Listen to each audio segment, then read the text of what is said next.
ہمارا مطالبہ یہ ہے کہ آپ الیکشن کرائیں۔ اگر الیکشن ہمیں ملتے ہیں تو پھر مارشاء اللہ کی کیا ضرورت ہے؟ اور اگر مارشاء اللہ لگتا ہے تو عام طور پر یہ ہوتا ہے کہ ملک پہ ایسے حالات پیدا کر دیے جاتے ہیں کہ پھر فوج ایک نجات دہندہ کے طور پر سامنے آتی ہے، یعنی اس گورنمنٹ کے خلاف ایک منفی پروپیگنڈا بھی ہو جاتا ہے، ایک اس کے خلاف عوام میں ایک ناراضگی بھی آ جاتی ہے۔ اس حکومت کے خلاف جو لوگوں کی ناراضگی ہے وہ صرف حکومت تنہا نہیں ہے بلکہ اسٹیبلشمنٹ کو بھی اس کا ذمہ دار سمجھتے ہیں لوگ۔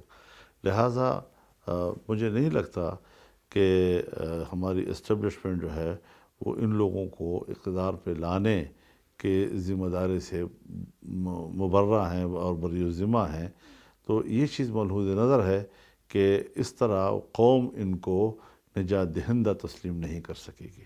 آپ اگر آئین کے دائرے میں رہتے ہوئے اپنے دائرہ کار کے اندر رہتے ہوئے کردار ادا کریں گے تو آپ کی رائے کا بھی احترام ہے، آپ کی صلاحیتوں کا بھی ہمیں اعتراف ہے، اور ہم ملک کے لیے اس کا استفادہ بھی کرنا چاہتے ہیں۔ ایسا نہیں کہ ہم اس کی کوئی نفی کر رہے ہیں، لیکن اگر سیاستدان کا ایک دائرہ کار ہے تو اس کے حوالے کیا جائے تب ملک چلے گا۔ تو سول اور ہمارے جو ڈیفنس کے ادارے ہیں وہ اپنا اپنا ایک دائرہ کار رکھتے ہیں اور اپنا اپنا ماحول رکھتے ہیں۔ اسی ماحول میں اگر ہم مل کر کام کرنا چاہیں تو تب ہمارا باہمی اعتماد پیدا ہوتا ہے، اور میں اسی اعتماد کو بحال کرنے کی جنگ لڑ رہا ہوں جو بظاہر تو ایک ناراضگی کی نظر آتی ہے، لیکن در حقیقت میں ملک کی بہتری کے لیے سوچ رہا ہوں۔ تو ظاہر ہے کہ سیاسی جماعتیں جو ہیں وہ ایسے گارنٹیز لینا چاہیں گے کہ دوبارہ یہ دھاندلی نہ دہرائی جا سکے، اور ظاہر ہے کہ جب تک پولنگ بوتھ کے اندر فوج کا سپاہی کھڑا ہوگا اور گنتی جو ہے فوج کی سپاہی کی نگرانی میں ہوگی بلکہ وہی کرے گا، تو پھر تو منصفانہ انتخاب جو ہے اس کے ہم اس کو تسلیم نہیں کر سکیں گے۔ جی، یہ جو وقت گزرا ہے اس نے کچھ بد اعتمادیاں جنم دی ہیں، اور اب جو ہمارے اکٹھ ہوا ہے تو ظاہر ہے کہ اس اعتماد کی بحالی میں میں مدد ملی ہے اس اے پی سی کے انعقاد کی وجہ سے۔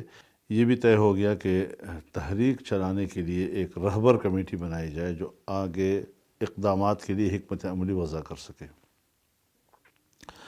ابھی ہم رہبر کمیٹی بنانے کے آخری مراحل میں ہیں، تقریباً مکمل ہو چکا ہے، اور ایک آدھ دن میں اس کا امکان ہے کہ اس کا اعلان کیا جا سکے۔ طالبان کا موقف یہ ہے کہ ہماری امارت کا خاتمہ امریکیوں نے کیا تھا، ہم پر بمباری کی تھی اور ہمارے ملک پر قبضہ کر لیا تھا، لہذا ہم اب جو بھی مستقبل ہوگا ہمارا اس پر بات چیت ہم امریکیوں کے ساتھ کریں گے۔ یہ بات اپنی جگہ پر بالکل ٹھیک ہے اور صائب ہے، لیکن یہ کہ کیا یہ ملک کی داخلی امن کے لیے کافی ہوگا؟ اور اگر داخلی طور پر مقامی لوگ آپس میں مصالحت نہیں کرتے اور کوئی ایک امن کے فارمولے پہ اتفاق رائے نہیں کرتے تو کیا صرف امریکیوں کے ساتھ معاملات طے کرنے سے وہ کافی ہو جائیں گے معاملات؟ اب یہ چیزیں جو ہیں یہ ابھی زیر غور ہیں اور اس پر بات چیت ہو رہی ہے،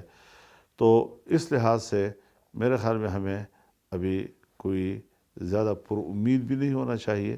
لیکن مایوس بھی نہیں ہونا چاہیے، اور کئی مراحل ہمارے سامنے پڑے ہوئے ہیں، ان کی طرف سنجیدگی سے ہمیں پیش رفت کرنا چاہیے۔